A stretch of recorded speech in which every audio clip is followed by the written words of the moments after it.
Okay, let's open in a word of prayer. Lord, thank you so much for your word. Thank you for the blessing that you've given us to live at this exciting time of world history and prophetic history.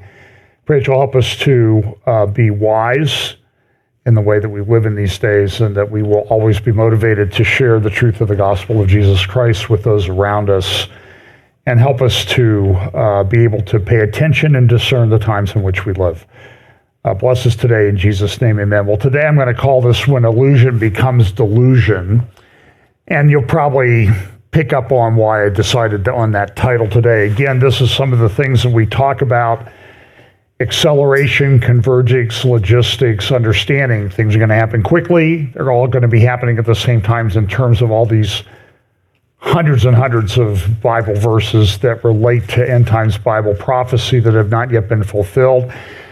But there's also a logistics aspect to it, that certain things have to happen before other things can happen. So one of the examples is Babylon. So what is this end time Babylon, and the beast and the 10 kings and the woman who rides the beast and the false prophet and the Antichrist? There's a lot of steps leading up to that. But I think we're seeing some of these steps take place right now. And then, of course, this verse in Daniel, that as we get closer to the time of the end, we'll have understanding. Now, one of the things I've not been talking about too much lately are Bible passages that relate to discernment issues. So let me just read a couple of those. I have some comments about one that's been in the news quite a bit, one that I just haven't talked about a lot lately. It seems that geopolitics and world events and the war in Israel have kind of overtaken some other things, but I think we need to focus back on some of these things because they're important. So in 1 Timothy chapter 4, Paul says this to Timothy: "Now the Spirit expressly says that in latter times some will depart from the faith, giving heed to deceiving spirits and doctrines of demons, speaking lies and hypocrisy, having their own conscience seared with a hot iron, forbidding to marry and commanding to abstain from foods which God created to be received with thanksgiving by those who believe and know the truth." And this seems to be within the church, not just Davos, abstaining from certain foods. Don't eat meat, but eat bugs, I guess is the best way to say that. "For every creature of God is good, and nothing is to be refused if it is received with thanksgiving, for it is sanctified by the word of God in prayer." In 1 Timothy chapter 3, and this is one of the last things that Paul wrote before his execution, "But know this," verse 1, "that in the last days perilous times will come." Do we live in those times? It sure seems like it. "For men will be lovers of themselves, lovers of money, boasters, proud, blasphemers, disobedient to parents, unthankful, unholy, unloving, unforgiving, slanderers, without self-control, brutal, despisers of good, traitors, headstrong, haughty, lovers of pleasure rather than lovers of God, having a form of godliness but denying its power. And from such people turn away. For of this sort are those who creep into households and make captives of gullible women, loaded down with sins, led away by various lusts, always learning and never able to come to the knowledge of the truth. Now, as Jannes and Jambres resisted Moses, so do these also resist the truth, men of corrupt minds, disapprove concerning the faith, but they will progress no further, for their folly will be manifest as to all, as theirs also was." Now, over the past probably 6 months, there's been scandal, investigation, charges, countercharges, admissions, denials about the International House of Prayer ministry in Kansas City, suburbs of Kansas City, the head of which is a guy named Mike Bickle. They've long touted themselves, we have 24-hour prayer, We have 20,000 staff or leaders around the world that have been trained in our ministry school. But now a lot of charges have been made about Mike Bickle and things involving women. I've long been concerned about that, I'll use the scare quotes thing for ministry there in Kansas City. Part of that comes about, let me just give you a sort of my own personal historical context. When I went to Grace College in, I guess it would be 51 years ago. Actually, it was 50 years ago last month that Pam and I met, so I was a sophomore then, so sorry I missed that anniversary, dear. But we haven't had our 50th anniversary of our first date yet, and I'll probably forget that because it's coming up, but at least I mentioned it. So I think that gets me off the hook, right? In the community there in Winona Lake, Indiana, where Grace College and Seminary is located, the Lake Country of northeastern Indiana, a fairly rural area. I think back in those days, Warsaw was maybe 15,000 people in Warsaw and 20,000 people in the county, and even less people in some of the surrounding counties. There was a church, fellowship, assembly, I don't know what they called themselves, started by Hobart Freeman, who had been a professor of Old Testament for a short time at Grace Seminary, but it was clear there were some problems, and so he was terminated. It was called Glory Barn Faith Assembly. And back in the 70s and 80s, it was, if you remember church sizes back in those days, there weren't a lot of these. There were some churches that were a couple thousand, maybe a little bit more, but it was pretty rare. You certainly didn't have these churches now that claim to have 25,000, 40,000, 10,000. That was not the norm back then. And so in a rural county, for this church to be drawing 2,000 or more people every week to their meetings was very influential. It was very hard to live your life in Winona Lake and Warsaw, Indiana, without running into people from Glory Barn. And I worked with one of the people who came into the leadership of Glory Barn. They were an extreme word faith cult. They believed that it was a sin to go to the doctor. They believed that it was a sin to attend at the birth of a child. The guy that I worked with, his wife was a nurse. She eventually lost her license because she would be at these births, but they wouldn't do anything. They just believed that it was a sin and lack of faith if you intervened in any way.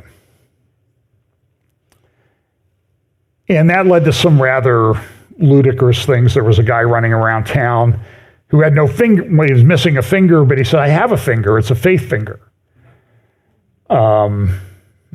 People I worked with were nearsighted. They said, I've been healed of my nearsightedness, and then they would almost take your head off in the factory because they didn't see you.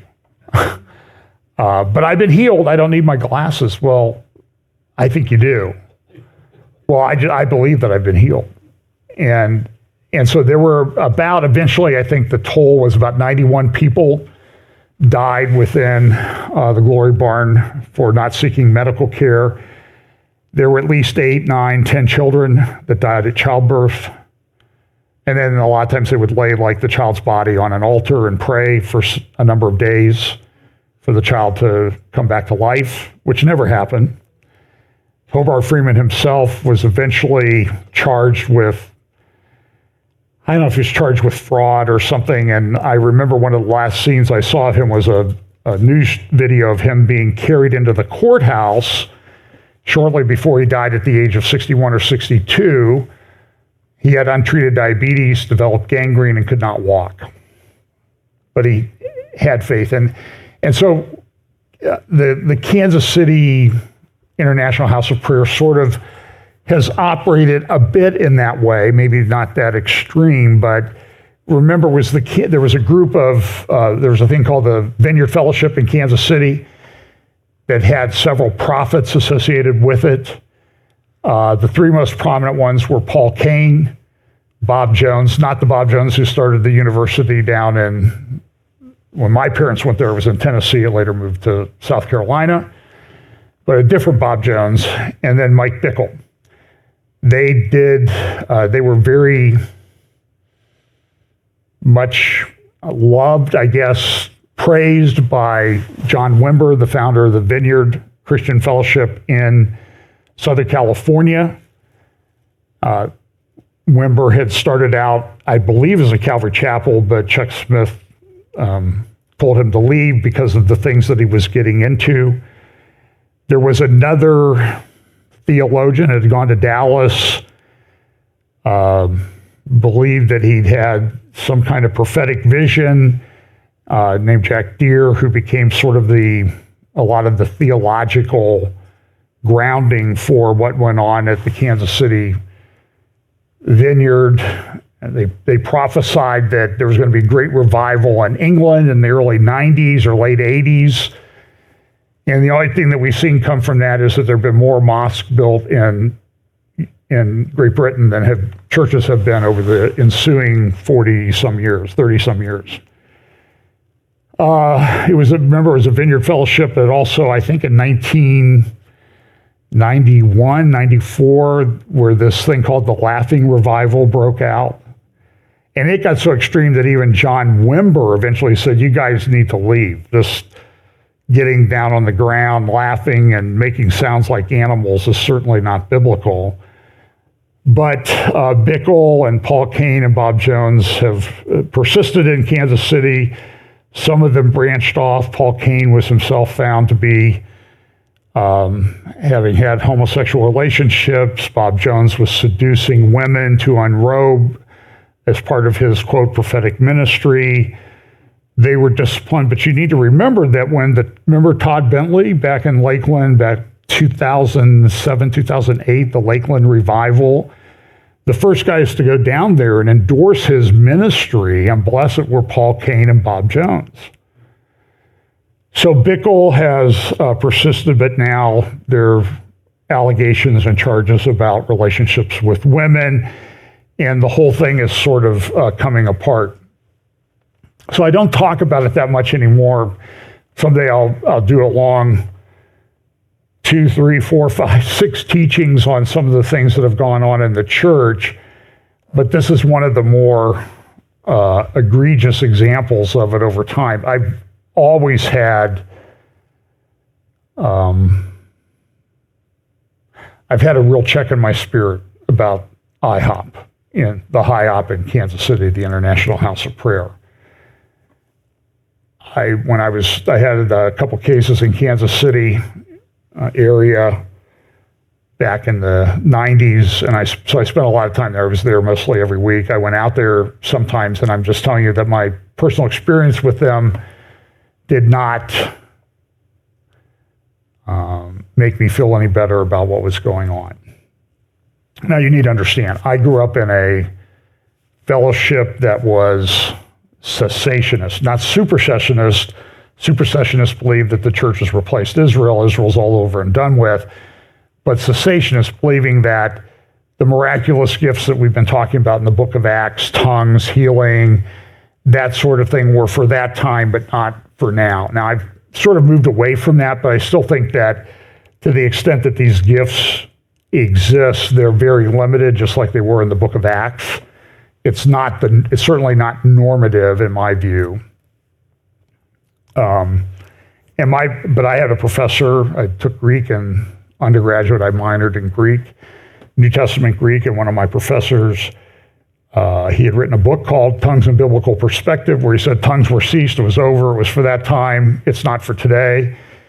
He was the first, I believe he was the first dean at Master's Seminary. So that was my training.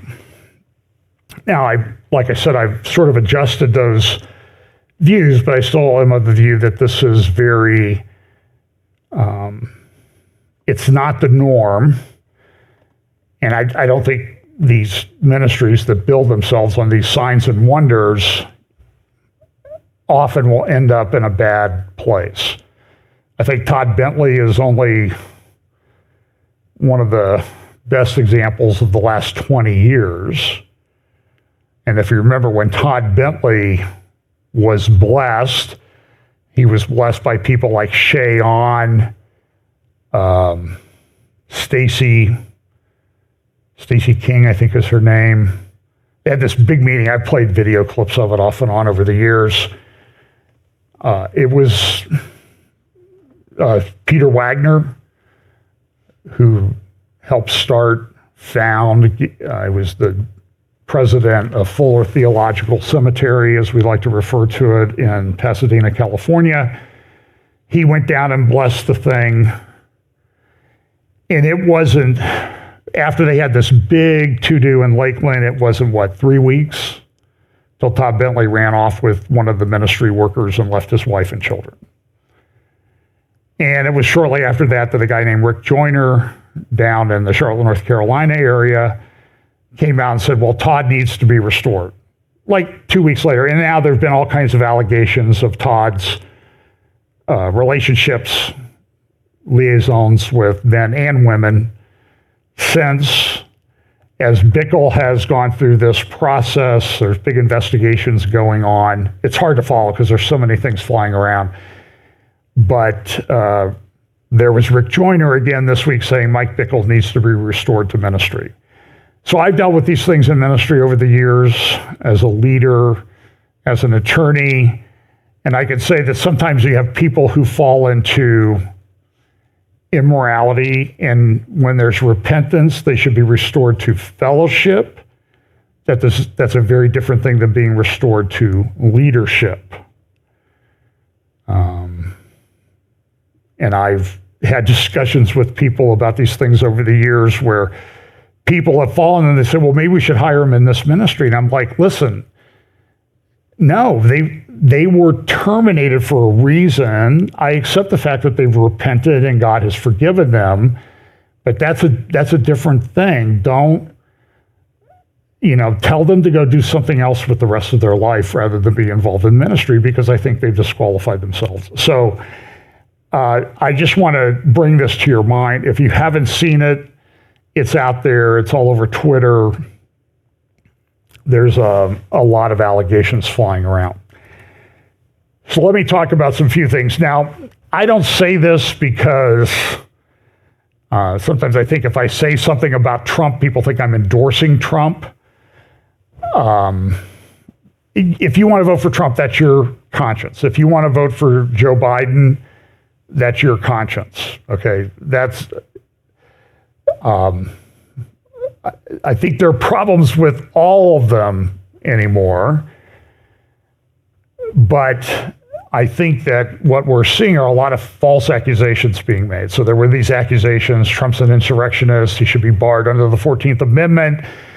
And so they removed him from the ballot in 2 or 3, I think there was another state this week, but the Supreme Court came out, and with the divided Supreme Court we have, there was a 9-0 decision, which is like unheard of in today's Supreme Court, saying that Trump should be kept on the ballot, that if he's going to be removed from the ballot, Congress has to act. At least, I think 6 of the justices or 5 of the justices said Congress needs to do some kind of statute that he can be tried under, convicted, lose the appeals, then you could remove him from the ballot as a insurrectionist, but it has to be proven in court first, not these kangaroo court type things that have sprung up around the country. But I think it's indicative of the, if you haven't noticed yet, we live in a very divided society, morally and politically. And I think with a speech, and I'm going to give you forewarning, I've got a couple 2-minute clips of the State of the Union speech from the other. Now, I think you need to listen to it because it's important, because it relates to important things that are related to Bible prophecy. And I don't want to be accused of misquoting the president or anything like that. So I do have a few clips because they do relate to Israel. We think Israel's very important here, especially with what's going on. So those are coming up. So when they start, if you want to fast forward through the video, they'll be about 2 minutes each, I think. But I think they're significant and important. So Trump's back on the ballot, but everybody's having elections this year. And if you think it's divisive here, it's divisive all over the place. And there's a lot of places that people thought, I hear from friends who've moved to other countries, and they say, look, I don't go anywhere right now unless I absolutely have to, because I just don't feel that it's safe in my country. And they wouldn't have said that 3 years ago, 2 years ago, 1 year ago. So this is part of this end times thing that we talk about, wars and rumors of wars and ethnic groups against ethnic groups. And it's getting bad. And you'll see some examples of that today. And politicians make bad decisions. So let me clarify this so everything is very clear. I made some truthful derogatory remarks about Oregon. And people are in the comments, oh, you slandered all the good people in Oregon. There are good people in Oregon. There are good people in Israel. I'm sure there are good people in Gaza, okay?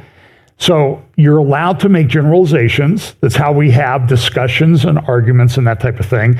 So if I say something bad of Oregon, it doesn't mean that I think everybody that lives in Oregon is some kind of apostate on their way to hell person. That's just not true. But the politicians that control things probably are. So one of the decisions made in Oregon was they decriminalized a lot of drug possession and usage. Well, what do you think has happened? It's destroying the cities. And listen, it's mostly the cities. That's where the population is. So the people in rural areas, they're fine. They live good lives and everything. But in the cities, they've overdose deaths have risen 75% from 2020 to 2022. It didn't work. And so now the politicians are scrambling like, well, maybe we need to roll this back a little bit. So this is an editorial from the Wall Street Journal the other day. We have things that happen in the world where people have this illusion that they're doing this great thing. I read this morning, don't have any quotes from him, rest assured, or stay calm. John Kerry feels very frustrated. I mean, people criticize him for flying in a private jet and that type of thing. But he has this thing about climate. And they believe they're going to completely change the world about everything. So here's an editorial in the Wall Street Journal the other day by Holman Jenkins of the Wall Street Journal editorial board saying GM doesn't tell you the truth about electric vehicles. Look at what's happening to GM. I saw this company that's got an electric truck coming out, Rivian, is that the name of it? They're really not going to be even hitting the market until 2028 or 2029 with some of their vehicles. And so it has this chart in the article that I read, I think it was in the Wall Street Journal, about, okay, their path to profitability, and they're going to lose billions of dollars before they ever make a dime. GM, it came out recently that they lose more on average for each electrical vehicle that they sell than it costs to sell the vehicle. It's not making money. They're expensive to manufacture, and people are starting to not buy them. Now, GM has been able to maintain itself in some respects. I think in the editorial, Holman Jenkins mentions that GM's been able to do okay because they've been able to keep the business that's actually making them money. They're selling gas-powered trucks and vehicles, diesel-powered trucks and vehicles. But electrical vehicle sales are falling all over the world. One of the examples that Holman Jenkins cites is a publication, a review of what's going on in Norway. Now, Norway, they've got plenty of gas. They have this huge sovereign wealth fund. But they were one of the big early on board, everybody's going to have an electrical vehicle. And we're going to ban the sale of gas-powered vehicles. Well, and so the title of this article, this report is The Norwegian Illusion. Electric vehicles are piling up on lots across the country as the green revolution hits a speed bump, data show. That was USA Today in November 2023. Bloomberg said this in January 2024 about Hertz selling off their electric vehicles. When I was at Scotland last year, there were a lot of electric vehicles for rent, as opposed to gas vehicles, but the electric vehicles had a range of like 125 miles, which is not what you want to spend your time on vacation or traveling is sitting at a charger to get the thing charged. So here's what Hertz Global Holdings announced Thursday, that it planned to cut 1/3 of its global electrical vehicle fleet over the year. Following the announcement, Hertz CEO Stephen Scher suggested the road to electrification could be bumpier than anticipated. In this report, it says, our research shows that EVs will struggle to achieve widespread adoption despite massive subsidies and the growing threat of outright internal combustion engine bans. After carefully studying the history of energy, we have yet to find an example where a new technology with inferior energy efficiency has replaced an existing more efficient one. What's the translation? Electric cars are not as efficient as gas-powered ones. The internal combustion engine is a miracle of modern technology. Electrical vehicles, it costs, you may save some, I laugh, I remember this, I was driving in Colorado one afternoon, and a guy goes by me in a Tesla, and it says on the license plate, I emit 0. And I thought, my initial reaction was, how could somebody so idiotic afford a car that expensive? Because it does, because the carbon emissions in manufacturing and mining these things far exceeds that for gas-powered vehicles. And you know, if you've been around as long as I have, and I can see some of you have, cars are much better now than they were. Remember, we bought our first car when we were engaged, and it was a Chevy, and a year and 4 months after we bought it, the tailpipe fell off because it had rusted through. I haven't had a rust spot on a car in, 30 years. They make them much better. And that's fine. So here in this report, they say our claim is controversial. Most pundits insist EVs are far more efficient. We believe that the internal combustion engine is clearly the winner once the energetic costs of both the battery and the renewable power required to make carbon-free EVs are considered. And so what they found is that even in Norway, where there's all kinds of subsidies, billions of dollars of subsidies to get people to buy them, and then they further subsidize it with sort of an off-the-books, well, you can park free when you go downtown. You can park free when you go to the courthouse. You can park free when you go to the state agency. And all you stupid people are still driving gas cars. You're going to have to pay for parking, but the EV people can park for free, but nobody ever factors that cost in. Because there's a cost to that. There's a reduction in revenue for these agencies. And so what they found in Norway is, despite this push, in fact, what they found is that internal combustion engine cars have increased in the double digits sales over the past years, because people will have their car to drive to work or someplace close, but if they want to go on holiday, they drive a gas car because they don't want to put up with the hassle. And so gas vehicles are up like 38% or something like that, sales. And all the people like John Kerry's of the world who have the illusion that, oh, this is going to be great, it's going to be fine, this will save the planet, their delusion is being exposed. Okay? When illusion becomes delusion. That's the title. Instead of serving as a model, Norway's program should warn of the unintended consequences of large-scale electrical vehicle penetration, particularly when consumers purchase an EV in addition to an internal combustion issues. EVs will be more efficient and more carbon-free once renewables replace coal and natural gas. Our analysis, unpopular and controversial, suggests the opposite. So that's one area where the illusion that we're so friendly to the environment is really a delusion. What can we say? Another thing, too, is the people who claim that they're protecting society by restricting speech. And listen, there's a lot of speech that I don't like. But I'm a free speech guy because I know when they shut down other people, they're going to shut down the Christians, are going to be one of their primary targets.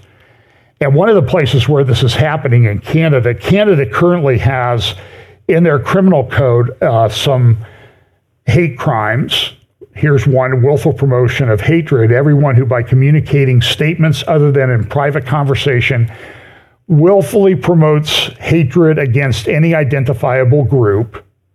I would say any identifiable group except Christians probably. An indictable offense and is liable to imprisonment for a term not exceeding 2 years. Now, there are defenses. There's a defense in the Canadian statute to this charge of a hate crime. So it says here, no person shall be convicted of an offense under subsection 2, 1, part A, if he establishes that the statements communicated were true, or B, and there's a number of other parts, but I'm just focusing on A, B. B, if in good faith the person expressed or attempted to establish by an argument an opinion on a religious subject or an opinion based on a belief in a religious text. That's a defense to a charge of a hate crime in Canada. And there's also one, so here you see there's a defense. And then there's also willful promotion of anti-Semitism. Anyone who willfully promotes anti-Semitism by condoning, denying, or downplaying the Holocaust, you can be charged with a hate crime. And again, there is a defense there that if you're basing it on a religious text, that's a defense. Now, a new law has been proposed in Canada, Bill C-367, and here's what it says in the summary. This enactment amends the criminal code to eliminate as a defense against willful promotion of hatred or anti-Semitism the fact that a person in good faith expressed it or attempted to establish by an argument an opinion on a religious subject or an opinion based on a belief in a religious text. So, and it's proposed by people who have things in their name like the Liberal Party. But they're totalitarians. Justin Trudeau and his party, they want to do that. And so here's what it says in the proposed law. Paragraph 319.3b or 319.3.1b of the Act is repealed. That's what they want to do. The National Post in Canada says, you know, this is, I mentioned last week about a bill, Law C-63, which has been proposed, and this could cost you thousands. And she's the author of this article says this: proceedings at the Canadian Parliament are beginning to feel like a zombie film. A monster was killed, it came back, was killed again, and yet returns a third time. But this isn't your typical horror flick. This one involves a group of government bureaucrats investigating complaints about your speech, prosecuting you at their own tribunal, sometimes in secret, and ordering you to pay tens of thousands of dollars to people who don't like what you say or write. And in some cases, people you don't even know who they are because they're allowed to charge you in secret and you don't have a confrontation with the witness.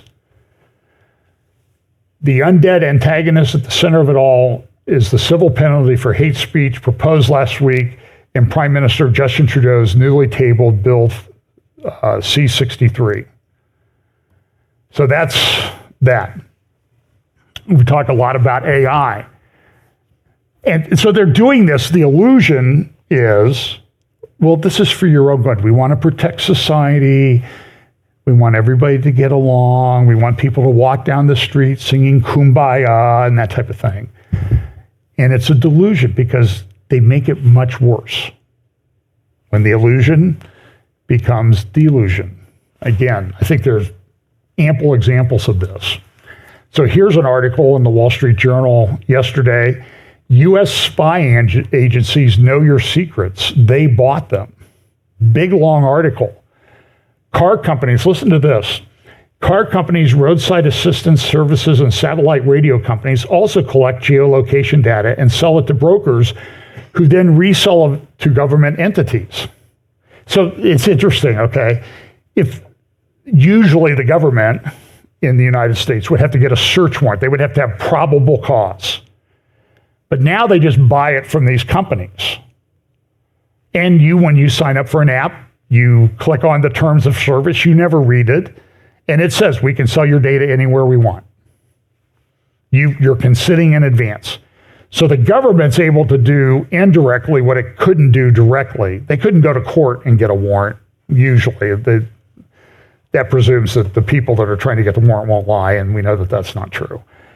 So they sell it to brokers who then resell it to government entities. Even tires can be a vector for surveillance. That little computer readout on your car that tells you the tire pressure is 42 psi, it operates through a wireless signal from a tiny sensor, and government agencies and private companies have figured out how to use such signals to track people.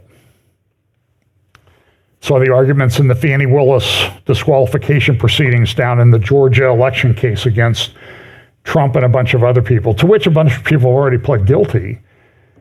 I don't know if they'll be able to go back and get their... It doesn't look good for the prosecution down there. But they were able to get some data, but they couldn't get these phone-specific data, the attorney argued, but said, we can already tell there were like 12,000 texts between Fannie Willis and her paramour. Now, they don't know what was in those texts, but they were able to track where they were, or the general location where they were. Understand, too, that probably was done by Hamas and Iran and other people to track how people were moving through the kibbutzim in Israel. They could even tell, I saw good analysis on this, they could even tell which doors were locked or unlocked within the kibbutz. Because they could tell how not having phone-specific data, but having the general cloud of people moving through, they could see where people stopped to unlock the door. So they knew which doors to go to that were unlocked, or how people moved through the gates, or what people were doing and how they were populating the bases along the Gaza border, and whether they killed 300 and some IDF soldiers. In one town they went in, they killed 25 policemen right at the beginning of everything.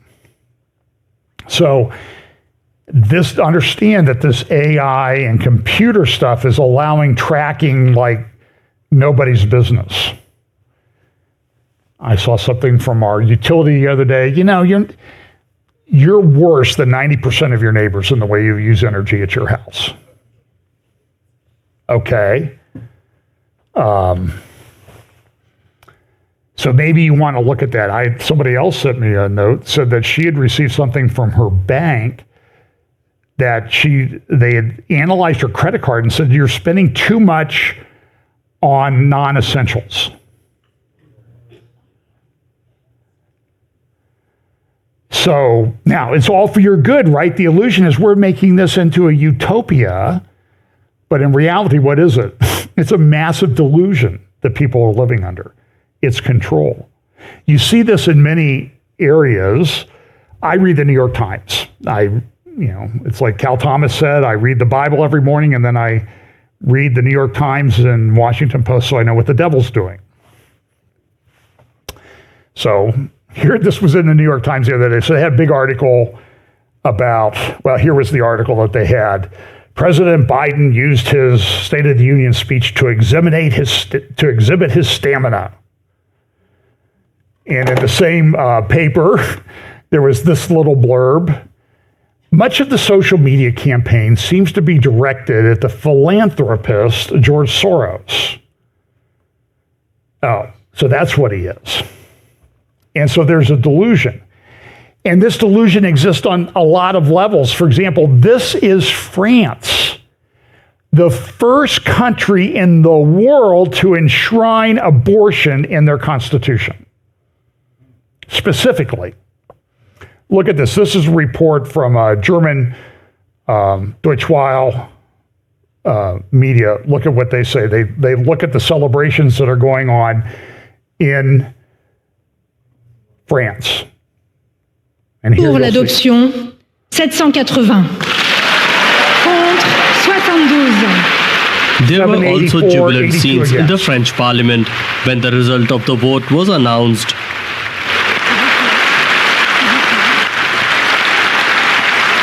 By a margin of 780 to 72, lawmakers from across the political spectrum made France the only country in the world to explicitly enshrine access to abortion in its constitution. With our vote today, we recognize the fundamental human right of abortion because the threat of regression is weighing heavy on women, because the right to abortion always reappears on the list of things the extreme right wants to attack. It is very moving to see such a fundamental liberty written into the Constitution. It will make us feel more recognized and protected. It's historical. We are all, as you see, very happy. And for us, it's a fundamental right. And it has to be in the Constitution because you can always change the law. So there you go. Listen, my view, they're applauding their own destruction.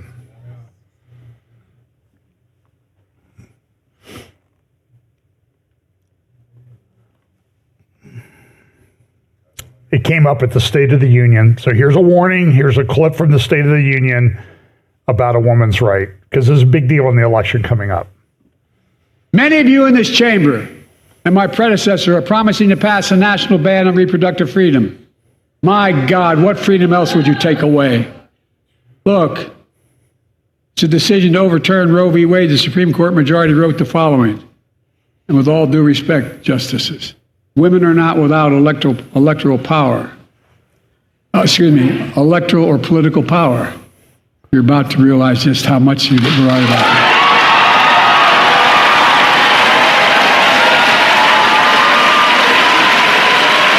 Clearly.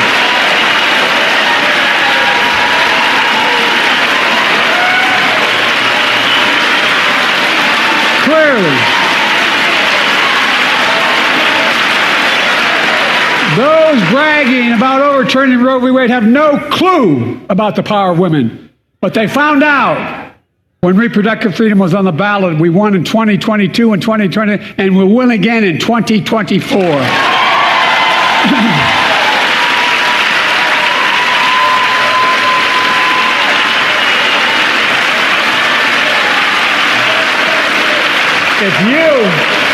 If you, the American people, send me a Congress that supports the right to choose, I promise you, I'll restore Roe v. Wade as the law of the land again. So there's battle lines clearly drawn. Why were they all wearing white? Purity of what? I mean, really.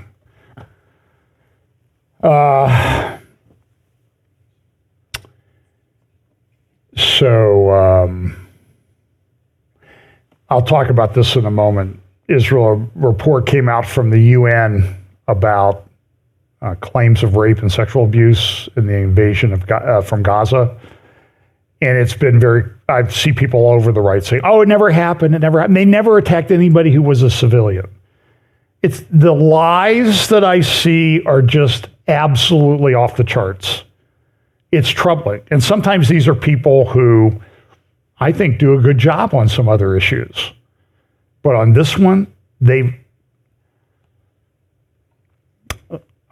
under an illusion that Hamas is okay. And it's a big delusion, again.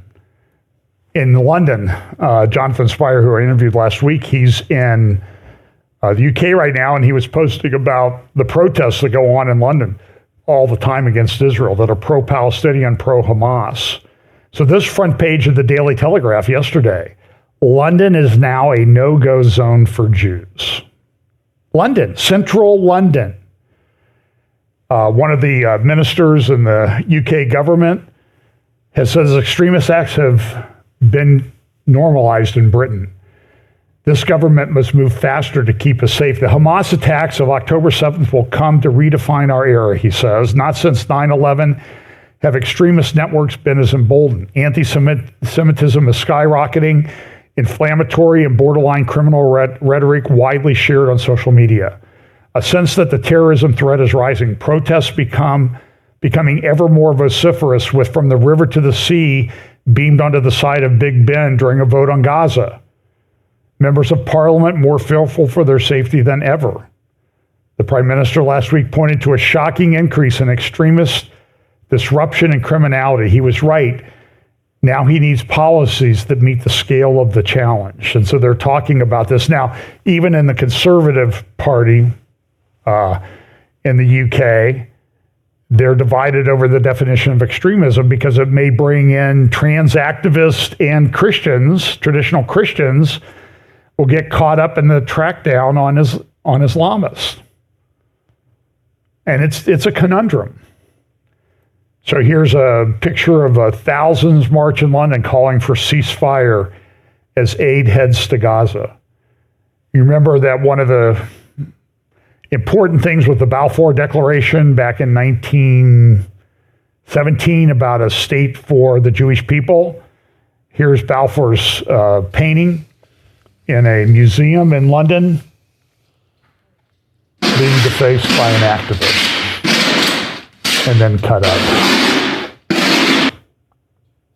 That's happening all over the world. There's a split in the Islamic world. So this is the Tehran Times. They're Shiite, and they have kind of an ideological alliance with Turkey and some of the northern Islamists, saying, the people in Saudi Arabia and the Gulf states, they're not doing their job.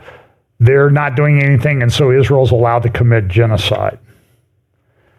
Now, the United States has proposed a port in Gaza, and that came up with Biden, and here you can see how this is going to be done. So here is Israel at war with an enemy, and we're going to bring in supplies for the enemy. Now, look, I don't want to see people starve or hurt or anything like that, but Hamas makes things up. They're stealing a lot of the aid coming in. We're dropping it from the air, and one of the parachutes didn't open and landed on, killed about 5 people yesterday. So here's a little bit Biden warning from when he talked about Gaza at his State of the Union. It's heartbreaking. I've been working nonstop to establish an immediate ceasefire that would last for 6 weeks to get all the prisoners released, all the hostages released, to get the hostages home and ease the intolerable and humanitarian crisis and build toward an enduring, something more enduring. The United States has been leading international efforts to get more humanitarian assistance to Gaza.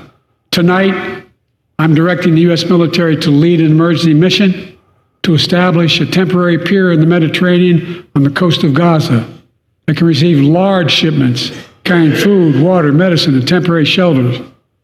No U.S. boots will be on the ground. A temporary pier will enable a massive increase in the amount of humanitarian assistance getting into Gaza every day.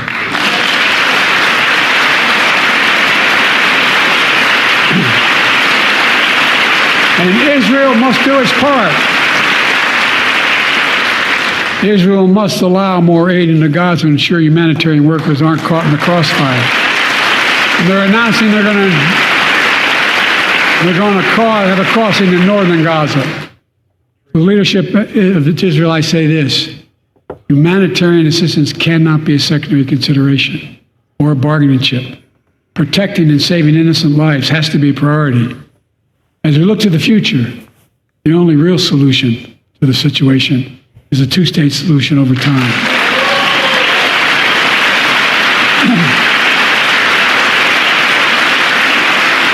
And I say this as a lifelong supporter of Israel.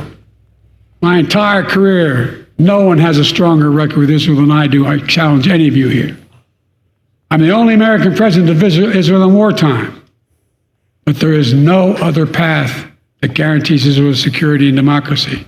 There is no other path that guarantees Palestinians can live in peace with peace and dignity.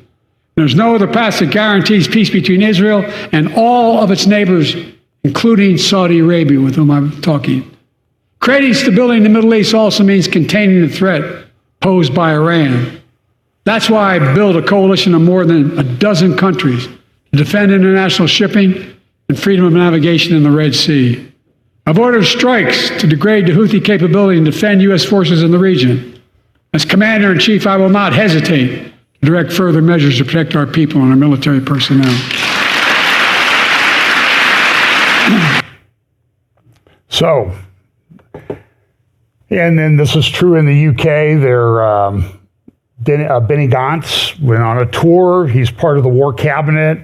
There was a lot of people upset in the UK about, or in Israel about he's going to the United States, he's going to the UK, he's talking about what to do in Gaza, that type of thing. And so I personally think what they're trying to do is they're trying to drive a wedge into the government, and they're sort of recognizing Benny Gantz as the shadow prime minister of Israel because they think he can be controlled more than Netanyahu. And they don't like Netanyahu. You heard what Biden had to say. He had one more thing he had to say about that. A lot of wars and rumors of wars. This is Germany. There was a scandal. Supposedly a guy was caught on a phone call that the Russians were able to hack into, saying that they were either had given or were thinking about giving targeting information to the Ukrainians. The Russians got upset. Europe is in a pretty sorry state in terms of its military. I'm getting fed some information about the state of our military, which is not very encouraging in a world that seems to be on the brink of a lot of war. In the New York Times this morning, so there's an editorial from the Times of London showing that, well, we think we're okay because we just stuck our head in the sand or stuck our head inside the tank and we think everything's fine when it's not. So here's this is from the New York Times editorial opinion pages this morning. At the brink. What? A nuclear war. Because they have like 3-page spread inside confronting a new nuclear age. How did we return to the brink? And then some graphics about, what's the aftermath of a nuclear war look like? What if it happens? And this is one, missiles being fired from one country to another. Now it appears that they're coming from a country in the north, being fired at other points around the globe. And then they have a graphic about what the global nuclear powers are like and about our command center. So listen to the things of wars and rumors of wars. And a lot of people think that, they think Joe Biden has the answer. They think Donald Trump has the answer. And I just think we're on track for some disruptive times. And the times that Jesus said were going to be coming. Now, there was a report from the UN released that seemed to confirm that these attacks, sexual and rape attacks, had taken place. Is the conclusion. With regards to the hostages, the mission team found clear and convincing information that some hostages taken to Gaza have been subjected to various forms of conflict-related sexual violence and has reasonable grounds to believe that such violence may be ongoing. And I heard somebody from the Hamas leadership today say that, there's 130 hostages. There's pretty good evidence that 50 of them are dead. And then the guy from Hamas today said, really 60 of them are already dead. That's a problem. Brett Stevens at the New York Times, who seemed to be a pretty good, he's Jewish, conservative, wrote the new rape denialism. National Post in Canada, multiple incidents of sexual violence took place. And people deny it. Now I'm going to play about a 5-minute clip of, and I can't remember her name right off the top of my head. It'll be down in the lower left-hand corner. She used to work for The Forward, a large Jewish publication. She's now the opinion editor for Newsweek magazine. And they had a discussion the other day, you can find it online, about why is the left denying the sexual violence? I mean, I see people on who I thought were thoughtful, saying, "Oh, there was no sexual violence. It's all made up. Israel killed more people than Hamas did on October 7th. And there was nobody who was killed." This is the Hamas line, and this is people who are deluded, I think, believe this. More people, or Hamas never killed a civilian. It was all military targets. Oh, so the babies that live in Kibbutzim in the border area that have been kidnapped or killed, they were military targets. And in their mind, they are military targets, but they're deluded. So here's this conversation. This is about a 5-minute clip. I think it's pretty good. She sort of unpacks wokeness and why this hatred that's coming up. So she's Jewish. I thought it was pretty good. And at the end, she did kind of throw an F-bomb. I edited it out, and I think I got all of them, but I don't know. So I will apologize in advance. I get dozens and dozens of hours of videos, and I try to edit them, so I may have missed it. So here's her comments about what's going on. The scenes from before the festival radiated love and kindness. That 10-second clip of Shani Luke dancing, you watch it and you think, this is what they fought for. And then there's the image of Shani Luke on the back of that truck and the one of her being dragged through the streets of Gaza, thousands cheering and running after her desecrated body. Can you even imagine a starker contrast of good versus evil? It was joy, love, life versus violence, rape, and death.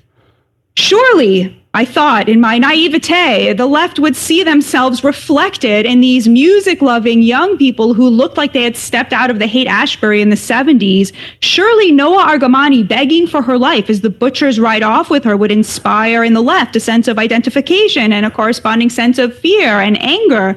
How could it not? Friends, it did not. Leftist women found nothing in their hearts to say about it for months. There was a total failure of the international feminist community to stand up for the Israeli women who had been brutalized by Hamas in a particularly sexual way. Despite the preponderance of evidence, there was a code of silence from the usual suspects. Some would even deny it. YouTube personalities formed what I like to call an "Our Hamas Would Never" brigade to defend the butchers and the rapists from the evidence of their crimes, insisting it was all war propaganda. It goes beyond that to the core of leftist ideology, which is built on a belief system that has erased the difference between right and wrong. Now, this belief system is one you will know well if you have been to a university in the last 40 years, or an American newsroom, or on TikTok, or in a meeting with any cultural institution in America, or any progressive organization, including any liberal Jewish organization, or if you're on the board of a museum, or even in a writer's room in Hollywood. People call it critical race theory or Marxism or social justice. I call it wokeness. Wokeness is when you take a worldview that was once based on the difference between right versus wrong, virtue versus evil, and you replace it with a worldview that does not distinguish between right versus wrong, but instead suggests that the world is built on the primary binary of powerful versus powerless. They ascribe inherent virtue to those they see as powerless and evil to those they see as powerful, and they superimpose some characteristic onto the binary, whether it's race or gender or sexuality or national origin or religion, rendering all people, for example, who they see as people of color powerless and oppressed and thus virtuous, and all white people powerful oppressors who are inherently evil and compromised. This woke worldview absolutely dominates the left, which means it dominates the cultural and intellectual output of the United States these days. Once our elites were eager to offend the powers that be with their art and their scholarship or their journalism, now they will conform at all costs. And the thing they conform to is the view that people of color are inherently virtuous no matter what they do, because they have no agency and are oppressed and marginalized, while white people are inherently evil, the root of everything bad and responsible for any ills that befall us. This is the source of 21st century leftist anti-Semitism. Every Jew is coded as white, and thus they are the oppressors, and thus they are bad, and every Palestinian is coded as a person of color, and thus oppressed, and thus inherently virtuous, and that includes Hamas. Every Palestinian outranks every Jew on the oppression scale, and thus any Palestinian in conflict with any Jew is the one the left must side with. The Jew has all the agency and is the oppressor, and the Palestinian has no agency and is the oppressed.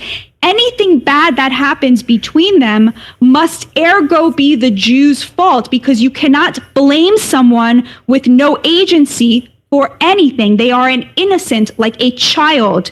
To the woke, the less powerful has no responsibility to act ethically, because their rank on the oppression scale means they cannot act at all. And thus they are inherently imbued with virtue no matter what they do. Their abjection is their virtue.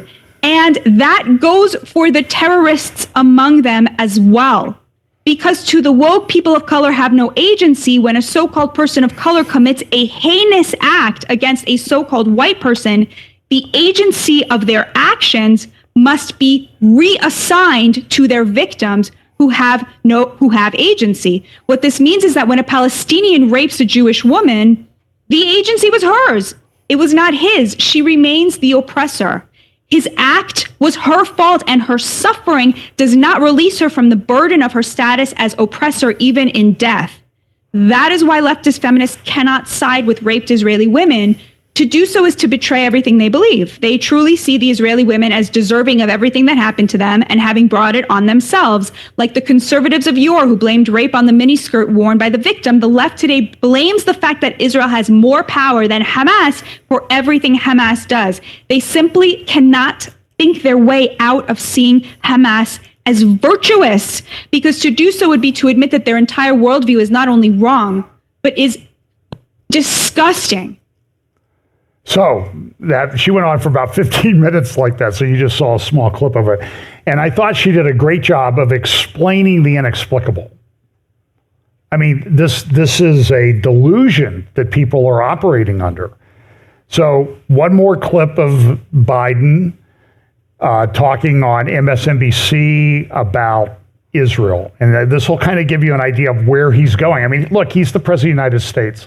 We need to know where he's going, what he's thinking, or what people have told him to think. So here we go. This is MSNBC interview Friday or yesterday. What is your red line with Prime Minister Netanyahu? Do you have a red line? For instance, would invasion of Rafah, which you have urged him not to do, would that be a red line? It is a red line, but I'm never going to leave Israel. The defense of Israel is still critical. So there's no red line. I'm going to cut off all weapons so they don't have the Iron Dome to protect them. They don't have. But there's red lines that if he crosses, and he cannot have 30,000 more Palestinians dead as a consequence of going after. There's other ways to deal with the trauma caused by Hamas. And it's like, look, the first time I went over, I sat with them, and I sat with the war cabinet. I said, look, don't make the mistake America made. America made a mistake. We went after bin Laden until we got him, but we shouldn't have gone into Ukraine. I mean, we shouldn't have gone into the whole thing in Iraq and Afghanistan. It wasn't necessary. It wasn't necessary. It just caused more problems in the race than it's clearly cured. Yeah, I think he did, but. Well, he was a vice president. Well, I don't know. Anyway, he wasn't a vice president, was he? So here we go. So here's this. Israel's preparing sanctions blocking of bank accounts against soldiers, Israeli soldiers in Gaza. He's the friend of Israel? A lifelong friend?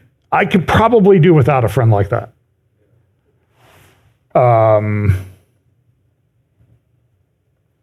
He was, after his speech, he was caught, after the State of the Union, he was caught on hot mic. I think you'll be able to hear this. I'll explain what he says Anyway, so he's talking to one of the senators.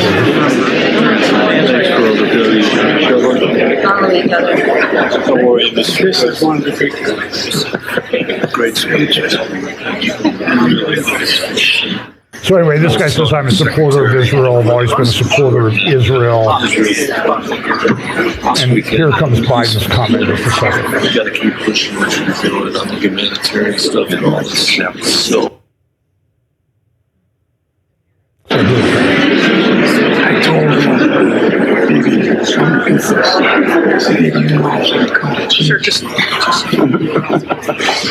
So anyway, he said, I told Bibi we're going to have a come to Jesus moment. So a lot of people are offended about that in Israel. And then somebody steps in, you see whoever that was, it's one of his handlers, says, hey, there's a hot mic here. You need to be careful what you're saying. So he said that I'm going to skip the clip of the vice president in an act of great mercy. But she was saying, listen, I met with Gantz and Israel needs to behave and we want peace for everybody. We want Israel to live at peace, but also the Palestinians. So nobody ever says, Hamas, just surrender unconditionally. All your leadership, all your fighters, just surrender and release the hostages and the bodies of the ones you've killed. Pretty simple. And nobody ever says that. And so we have this thing going on. So it's going to be, this is a sort of a related article. This is from about a year ago, Tony Badrin at the Tablet. And there's a Rumble channel that Gadi Taub and Michael Duran have started called Israel at War. You can follow that on Rumble. I have a clip from an interview that Gadi Taub, I'm going to try to play if we have time here. But so understand, this is a very, so Tony Badrin, great thinker, Foundation for Defense of Democracies, and some other think tanks. And here's the subtitle of the article. Herod the Great's alignment with the Roman Empire led to both the high point of Jewish power and the destruction of the Jewish state. And it's a warning, be careful making too much nice with this American president on the belief that you're going to get peace because it may lead to your destruction. Now, that's kind of interesting in the way we look at the Bible, the prophetic scriptures about what could happen, what might happen or appear to happen to Israel. They'll be brought to the brink. So it's kind of interesting. This came out from the Mossad. This is from JNS. Hamas is striving to reignite the region during Ramadan. This happens almost every year now. Ramadan starts today or tomorrow. And this has led to some of the big incursions into Gaza, firing of rockets. Now, it doesn't appear that Gaza has rockets to fire, but there were 35 fired early this morning from Lebanon. And it all centers around the Temple Mount. So here's an aerial picture of Jerusalem from, I think, in the 40s or 50s. You can see the Dome of the Rock and the Al-Aqsa Mosque there on the right. And it's interesting, over the years, they've changed the terminology. What used to be Al-Aqsa Mosque, just the mosque itself, this building right here, now they call this entire compound Al-Aqsa. And that's they've used that to foment attacks on Jews. The Hajj al-Husseini back in 1928 or 29 made claims that Israel was going to destroy the Jews were going to destroy Al-Aqsa, and 80 Jews were slaughtered in Hebron. So here's a more up-to-date picture of the Temple Mount. That's looking towards the Mount of Olives. And there's another, I have one more closer picture. And there's a big controversy. I don't have time to go into it today, but I've talked about this in the past, and I'll probably do just a full, long teaching on it. The locations of the temple. So the traditional view is that it's under the Dome of the Rock. The other view is that this eastern gate, if you draw a straight line through the eastern gate, you will hit this thing called the Dome of the Spirits, and that's where the Holy of Holies was. Others say it was on the rock under the Dome of the Rock.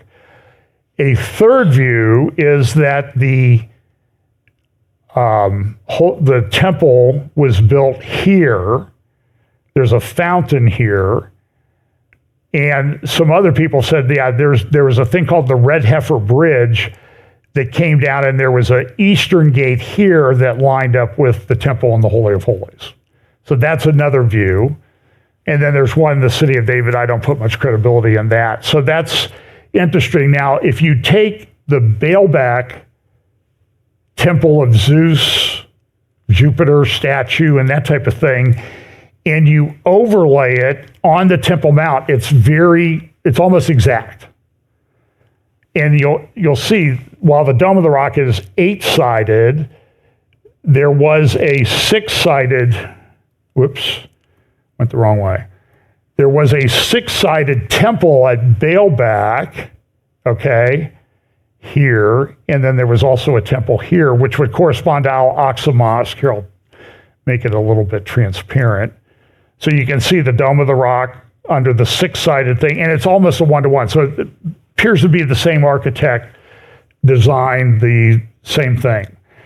There's a big security conference in Israel this week. I'll talk more about it at the Institute for National Security Studies. These are the people, there's a big controversy in Israel right now. Netanyahu's at fault. The IDF is at fault. Everybody's at fault. It's the right wing's fault. It's the left wing's fault.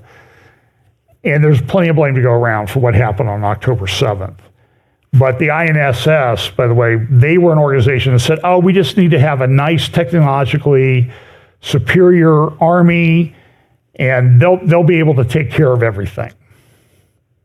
Well, that didn't work out, did it? Smaller armed forces, more technology aware. So here's this morning, Hezbollah fired 35 rocket barrage. Is there going to be a war in the north? It appears that it's heading that way. Of course, there's this problem in the Houthis down in the Red Sea. It's disrupting shipping all over the place. You can see the darker red lines show that's how shipping has changed. We also have the problem in the Panama Canal. I don't really have time to go into that. Wall Street Journal has a really good video on that. They have a drought. And so they use some freshwater lakes. Been a lot of growth in Panama. The lakes are getting drained by people who want it for drinking water. And it's become a problem. So for example, here's a report from the Wall Street Journal, someone who runs a general store near one of the lakes that's used to supply water. By the way, when a ship goes through the Panama Canal, it's like 120, for each lock, it's like 120 Olympic-sized swimming pools of water to raise or lower the ship. And that water's gone. Can't be used for water or anything. They can't pump seawater in there because they're freshwater lakes. It's very unique among canals, and so now they're having to reduce traffic. And this lady says, listen, under the drought, the lake she lives on is receded from the dock. Water is available only every other day from 7 to 9 a.m. Those days, she spends all those hours scrambling to fill tanks and jugs with water for drinking, washing, and flushing toilets. So much for, they paid Paradise and put up a parking lot. And then they drained all the water too, I guess is the way it goes. So Panama Canal, so shipping is disrupted everywhere. Russia's buying drones, making drones, buying drones from Iran. This continues to be a problem. The border area there, that's the blue outline, is Lebanon border. About 60 to 80,000 people have evacuated that area. They can't live there. And the head of Alma wrote a letter to Amos Hochstein, who's out running around. I mean, here's, I think, an article, U.S. envoy Amos Hochstein lands in Lebanon as truce pressure mounts. And so Zarif Zahavi, or one of the other people from Alma, wrote an open letter to Amos Hochstein that I got a copy of it in an email that says, Ambassador Hochstein, or Envoy Hochstein, how do you expect us to live with this?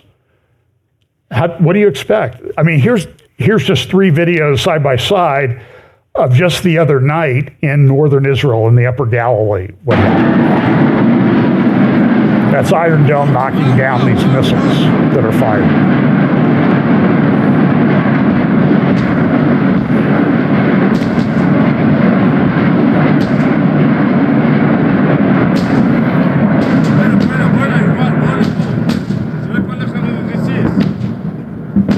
So it's getting them, but they have 150,000 rockets. And so these people at INSS, they just don't really understand. And so everybody's fighting and arguing. So the INSS people are more of the establishment types that think, IDF has been doing great. It's the administration. It's the Netanyahu government. And there's a big controversy in Israel right now. Nobody wants elections, but everybody wants to win the war, then have elections. That's what I think everybody wants. This is a good article from 2006 in the foreword in praise of the double standard, talking about Israel didn't do so great, they didn't think at the time, in the war of 2006, the Second Lebanon War. And what are they going to do this time? And so there's a big controversy about, is Israel able to handle this? So I'm going to jump to this. Hang on.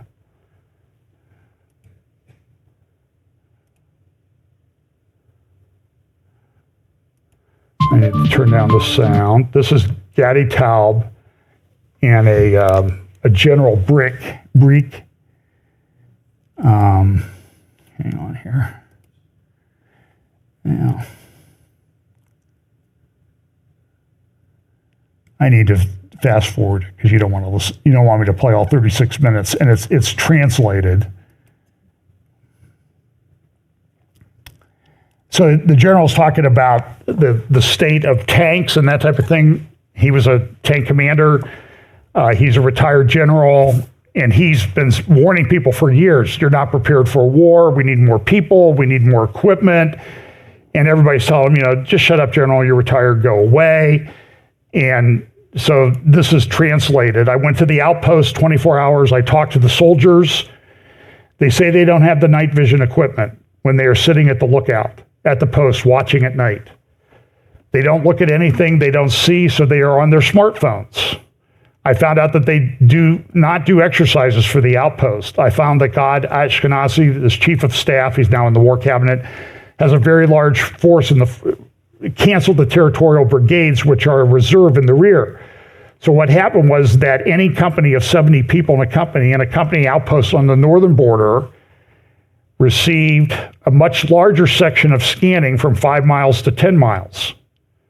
That means they doubled the amount of work, reduced the amount of people, and inside the outpost, there were situations where there were 30 people because they went on vacation and the next cycle did not arrive, and they were responsible for 10 miles and nothing happened. Everything was a bluff. I presented this to Avigdor Lieberman, who was the defense minister, and he just goes on for like 40 minutes with Gadi Taub. So go to Israel at War on Rumble, and you can watch this whole thing. Now, this is a translation of Hebrew, and he's saying, listen, we're not ready for war in the north. We're barely getting by in the south. We haven't gone into Rafah. And he goes, and if we don't go into Rafah and finish this, we're done. It has to be done. We cannot tolerate this. And this is a big article in Israel Ayom that talks about it in detail, and I don't have time to go into that this morning either. Just a couple more things.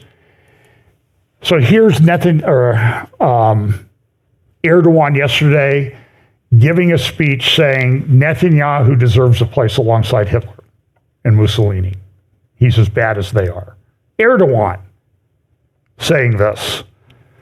Now, Netanyahu did responsible Israel, which adheres to the laws of war, he said, will not receive moral preaching from Erdogan, who supports murderers and rapists of the terrorist operation Hamas. By the way, in that speech, Erdogan said Hamas is not a terror organization. And there he was sitting with Abbas, who denies the Holocaust. That was his whole PhD work. And so Netanyahu's pushed back. But so the relationship with Turkey has deteriorated. And again, here's the speech that he gave in Istanbul yesterday. And he just says, Israel's really bad, Hamas is okay. And that's Erdogan. And it was just a few months ago, Erdogan was sort of acting like they're going to make peace with Israel. This is a heartbreaking video. There was a teacher in Israel who was in the reserves, went to Gaza, fought, and came home. And this is what his students did when he came back on leave.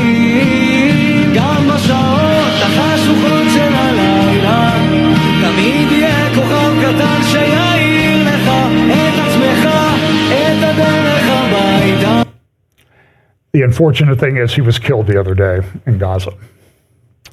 And there's stories like this all the time. And I'll talk more about the red heifer in the future. Some people say this Passover, they're going to sacrifice a red heifer. They have a few. Some people say, no, it's not. I'm just saying this, let's just wait and see what happens, okay?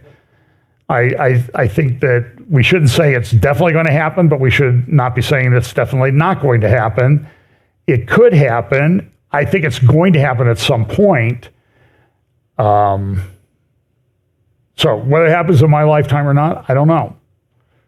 I'm getting up there. I will say this, it's going to happen in my lifetime, right? I just may be in a different form than I am now when it happens. So I'm counting on that. But it's sort of moving towards that conclusion. So listen, folks, a lot of people living under these illusions, everything is okay, the economy is great, peace is at hand, but it's really a delusion. You get the point of the title? And Jesus said, this is the way things are going to be in the end. So let's pray and we'll follow up. I think I was supposed to interview Carl Techrobe this week with Mike Spalding from Calvary Chapel, Lima, but Carl was not feeling well, so I'll try to reschedule that. And I think I have an upcoming interview at some point. Check my social media with Seth Fransman, my friend Seth from the Jerusalem Post. Maybe this week. I don't know. We'll see what we can get scheduled. So pay attention. By the way, this is just like a little tiny drip in my bucket, out of my bucket of stuff that I collected over this week. And I just think it's going to accelerate and converge even more rapidly than it already was. Let's pray. Lord, thanks so much for your word. Thank you for the blessing of allowing us to live at this great time of prophetic history as we can watch these things unfold, and that you've given us guidelines so that we can understand what is going on. We pray that you'll bless us this week, give us opportunities to share the gospel with those around us, and bless us this week. In Jesus' name, amen.